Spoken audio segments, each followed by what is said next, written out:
মানুষ দিলেও হিসাব মাইপা দেয় কি, কেন এর কাছে আসে সীমিত। আর আল্লাহ দিলে কি দেয় না, বরং ছাপ্পর। কেন দেয়? আল্লাহর কাছে অসীম।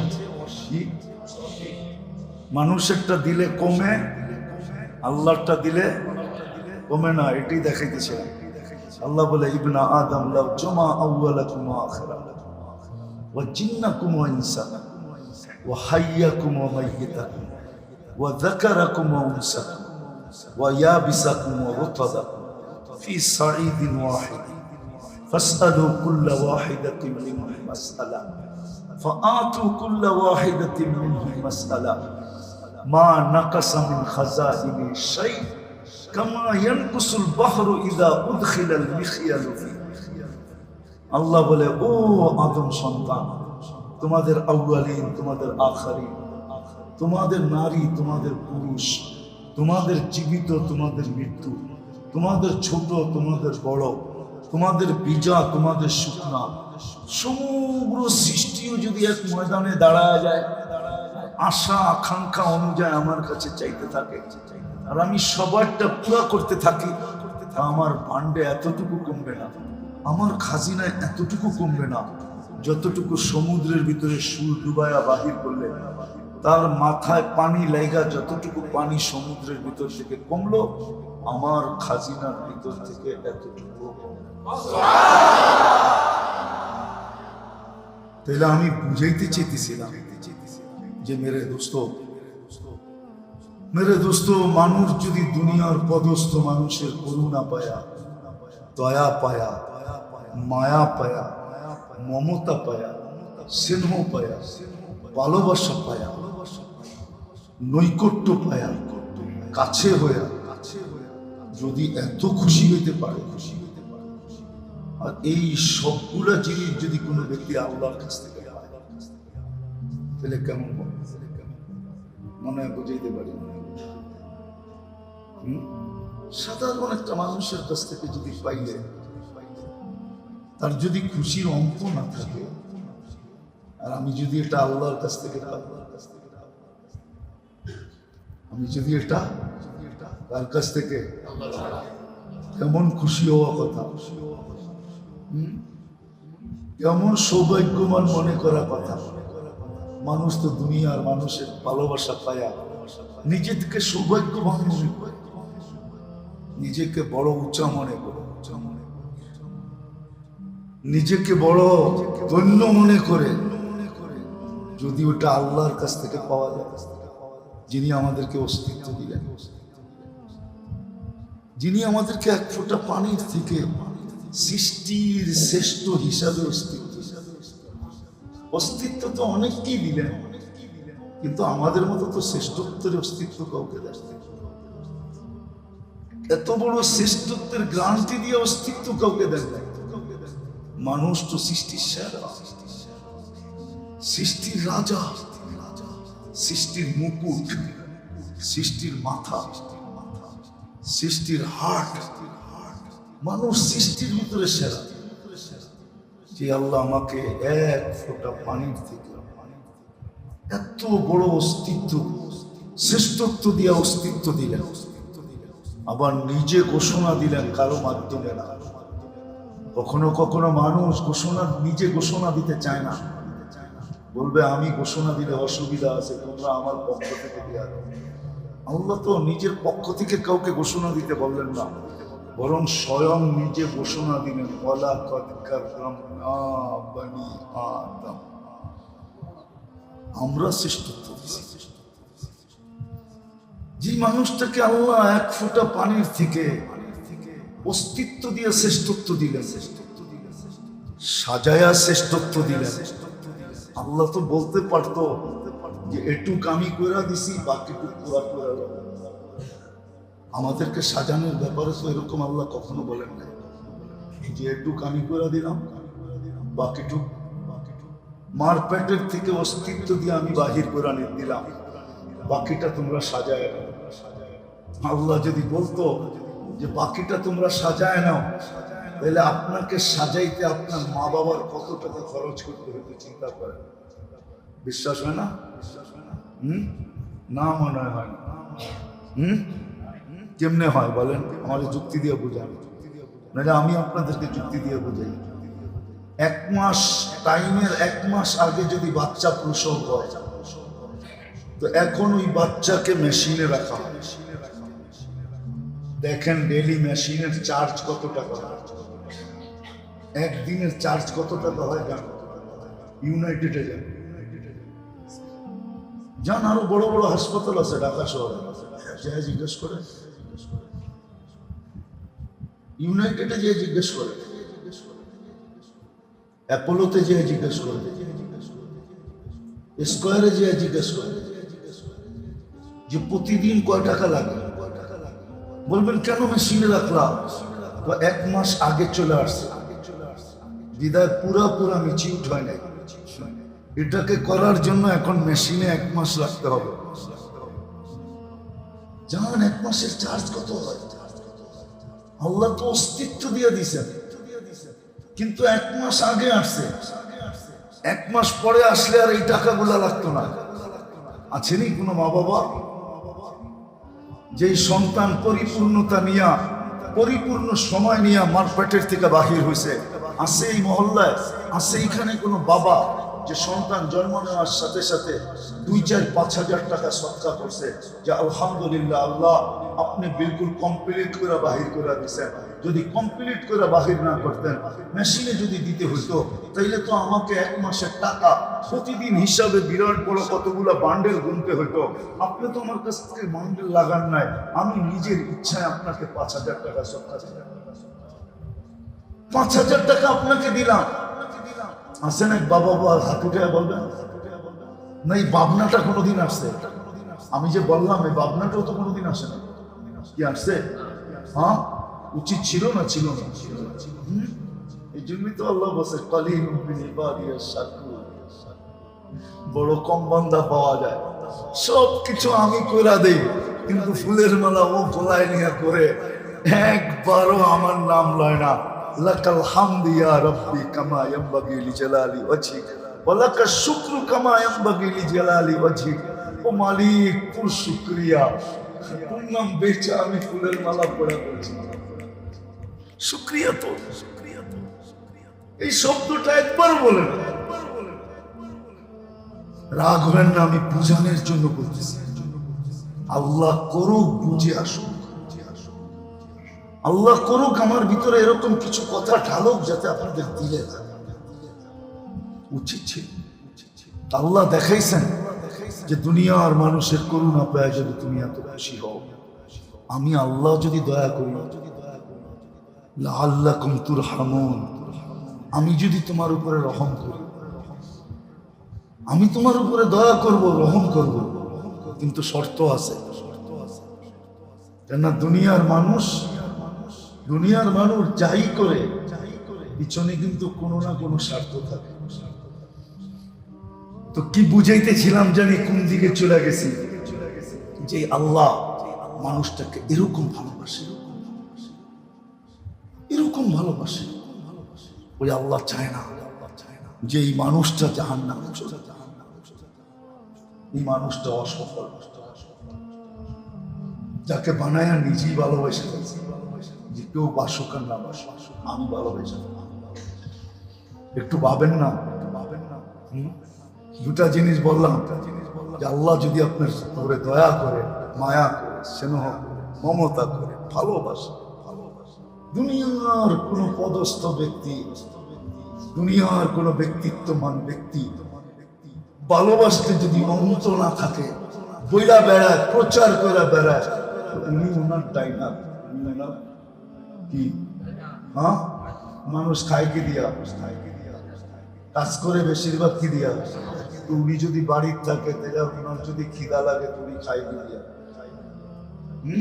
দূর মিয়া, আপনারা বললেন উনি ওনার ডাইনা, উনি তো ওনার বাড়িতে ঘুমাইতেছে, যার ডাইনাক বললেন ওর যদি খিদা লাগে তো খাই কি দিয়া? কেমন উপমা মানুষ দেয়, মনে হয় বুঝাইতে পারি। হ্যাঁ, আপনি যদি এতটুকু বলেন উনি ওনার ডান হাত, ওনারে ছাড়া উনি এক কদমও লড়ে না, যার মনে হয় সবসময় ওর গাড়ি করে থাকে। দুনিয়ার একজন পদস্থ ব্যক্তি, দুনিয়ার একজন পদস্থ ব্যক্তির যদি এই হাল হয়, নৈকট্য পাইলে আল্লাহ যদি কাউকে ভালোবাসে কেন? এই জন্যই আল্লাহ চায় না, সব কিছু দেওয়ার পরে আল্লাহর ইচ্ছা উদ্দেশ্য আল্লাহ চায় না মানুষ দুযোগে যাক, মানুষ দুযোগে যাক, মানুষ আগুনে চলুক, এটা আল্লাহ চায়। আর বিশেষ করে মুসলমানকে তো চাই না, যাকে আল্লাহ নিজ ইচ্ছায় মুসলমানের ঘরে পাঠাইলেন, মুসলমানের ঘরে পাঠাইলেন, আর তাকে তো আল্লাহ চাই না। আর আরো বড় কথা হলো যাকে উম্মতে মুহাম্মদী বানাইলেন, যাকে উম্মতে মুহাম্মদী বানাইলেন, তাকে তো আল্লাহ চাই যে আগুনে জ্বলুক, কেন আগুনে সে জ্বলবে, কিন্তু আগুনে চাই না। আপনি বলবেন কেন চাই না? কেন? এটাই সত্য, এটাই সত্য। আপনি জানেন না আপনার আগুন আপনার গায়ে লাগার পরে কোথায় যায় লাগবে, এটা আপনার আগুন আপনার গায়ে লাগার পরে হয় লাগার আগেই তো কলিজায় এত লাগা লাগছে যে জীবনে একবারও চোখের পানি শুকায় না। উম্মতের দুযোগের চিন্তা রাসূলুল্লাহ মুহাম্মদুর রাসূলুল্লাহ সাল্লাল্লাহু আলাইহি ওয়াসাল্লামের দিলে এতটুকু লাগছে, 23 বছরে একবারও চোখের পানি থামে না, চোখের পানি থামে না, চোখের পানি থামে না। এমন কোন দোয়া ছিল না যেই দোয়ার ভিতরে উম্মত না ছিল। চোখের পানি থামে, উম্মতের জাহান্নামের ভয়ে। ওটা তো লাগবে পরে, কিন্তু লাগার আগেই, উম্মতের গায়ে লাগার আগে আরেকজনের দিলে লেগে গেছে। মুহাম্মদুর রাসূলুল্লাহ দিলে লাগছে যে আমার উম্মত দুযোগ সইবে কি করে, সারাদিন চোখে পানি। আর একই দোয়া, আমার উম্মতকে বাঁচা, আমার উম্মতকে বাঁচা, আমার উম্মতকে বাঁচা। মুহূর্তগুলো দেখাইলে আপনাদের দিলে লাগবে কিনা জানি না, তারপরও দেখায়া দেখি যে আপনাদের দিলে লাগে কিনা। হ্যাঁ, দিলের ভিতরে যোগ্যতা আছে কিনা, না দিল বিলকুল প্যারালাইসিস হয়ে গেছে, দেখি যুবকদের দিলে লাগে কিনা। 24-23 বছর চোখের পানি বন্ধ হয়, শুধু উম্মত উম্মত। যখন দুনিয়ার থেকে চলে যেতেছেন, সবচেয়ে বেশি খুশির মুহূর্ত ওটা ছিল যে এখনই আল্লাহর সান্নিধ্যে চলে যাবে, ইলা রাফিকিল আলা। একটু পরপর নিজেও বলতেছিলেন, কিতাবে আছে, হাদিসের কিতাবে আছে, মৃত্যু লগ্নে আল্লাহ রাসূল একটু পরপরই বলতেছিলেন, আল্লাহুম্মা ইলা রাফিকিল আলা। ঠিক না? ভুল বলতেছি? আল্লাহুম্মা ইলা রাফিকিল আলা। আল্লাহর সান্নিধ্য তখন খুশির সবচেয়ে বড় ব্যাপার ছিল, কিন্তু ওই খুশিও খুশিতে না, ওই খুশির জন্য চোখে পানি ছিল না, কিন্তু উম্মতের ব্যথা ওই খুশির থেকে প্রবল হয়ে উম্মতের জন্য চোখের কোনায় পানি চলতেছে। জিবরিল জিজ্ঞাসা করতেছে, খুশির জায়গায় কান্না কেন? বলছে, ফামান লিবাদি, আমার পরে উম্মতকে কে দেখা রাখবে, কে পাহারা দিয়ে রাখবে, কে বুকে জড়ায় রাখবে। আফসোস না, আমি বুঝাইতে পারলাম না, আপনারা বুঝতে পারলাম। যাওয়ার সময় উম্মতের জন্য কতটুকু ব্যথা ছিল, তা আল্লাহ সান্ত্বনা দিয়েছে, চলে আসেন, লা আতরুকু উম্মাতাকা ওয়াহদা ওয়ালা ফারদা। আপনার উম্মতকে আমি একা ছাড়ব না, আমি দেখাব, আমি দেখাব। আজকেও কবরে কাঁদতেছে, শুধু উম্মতের জন্য কবরে কাঁদতেছে। হ্যাঁ, প্রমাণ আছে, ওলামা দেখে, আল্লাহ ওয়ালারা দেখে কবরে কাঁদতেছেন। জিজ্ঞাসা করলে এই জবাব হয়ে আসে, উম্মতের জন্য। উম্মতের এক এক দেশের নাম পর্যন্ত আসে। আমি লোক নিয়ে আসতে পারি আপনাদের এখানে, একজন না দুইজন না, পুরা ডর্জন জামাত নিয়ে আসতে পারি। এক ডজনের জামাত নিয়ে আসতে পারে। যারা স্বপ্নে দেখছে আল্লাহ রসুল কাঁদতেছেন, জিজ্ঞাসা করছেন কাঁদেন কেন? বলছে বাংলাদেশের সরল সহজ উন্নতের জন্য কাঁদে। আমার বাংলাদেশের উন্নত বড় সরল সহজ, সাদা সিধা, এদের জন্য কাঁদে। সাদা সিধা এরকম যে যেটা বলে আর পিছিয়ে দৌড়াইতে থাকে, এই জন্য এদের জন্য কাঁদতেছে। আমার কাছে প্রমাণ আছে, প্রমাণ ছাড়া বলতেছি। আর যে স্বপ্নে আল্লাহ রসুলকে দেখছে সে আল্লাহ রসুলকে দেখছে। তো বুখারীর রিওয়ায়াত, মান রাআনি ফাকাদ রাআনি ফাইন্না শাইতান লা ইয়াতামাসসালু বিহি। আল্লাহ রসুলকে দেখছে, এখনো কাঁদতেছে। আবুল সামরকান্দি রহমতুল্লাহ আলাইহি লেখছেন, কবর থেকে উঠবে ওহুয়া ইয়াবকি ওয়া ইয়াকুল, কাঁদতে কাঁদতে উঠবে না, বলতে বলতে উঠবে। কিতাবের নাম বলবো না, পড়া দেখেন আবুল সামরকান্দি রহমতুল্লাহ আলাইহির কিতাব, যেটি দুনিয়ায় পাওয়া যায় খুঁজা পড়া দেখেন। হুজুররা মাঝে মাঝে বলে কিতাবের নাম বলেন, এত সহজ। আমি দুনিয়া ঘুরা খুঁজা বাহির করছি, পরিশ্রম করা, কষ্ট করা, ছুটা, কি আপনি পাশে করে দিয়েছেন কিনা নাম দিয়ে দেন, এত সহজ। কিন্তু আপনারা বুঝবেন না, হুজুররা বুঝবেন না। আমাকে মাদ্রাসায় সনদ পাওয়া অনেক সহজ। সনদ পাওয়া এক হাদিস পড়েই সনদ দেওয়া যায়, ঠিক না? দেওয়া যায় না? কিন্তু আপনি যান শাফি মুজাবের, হাম্বলি মুজাবের সনদ আনতে, মালিকি মুজাবের, যা দেখেন এক হাদিস পড়লে দেয় কিনা, দিবে না। আমি নিশি বইলা বলতেছি, আমি তো 12 বছর ঘুরা নিছি, 12 বছর টানা ঘুরা নিছি। মালিকির সনদ আবু বকর আল জাযাইরি থেকে, তারপরে বলছে দর্শন সনদ দিনা, এমনি না, ডাইরেক্ট না, দর্শন। তুমি দর্শে বসছো, এই জন্য দর্শন আপনারা বুঝবেন না। কিন্তু বাকি মুজাবালারা এই জন্য আমি কাউকে দিই না, এত সস্তা না।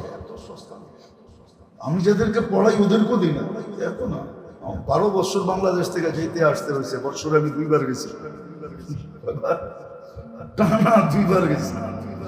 ওইটা কষ্টের। কিতাবের নাম দিব না, আবুল সামরকান্দি রহমতুল্লাহ আলাইহি লেখছেন।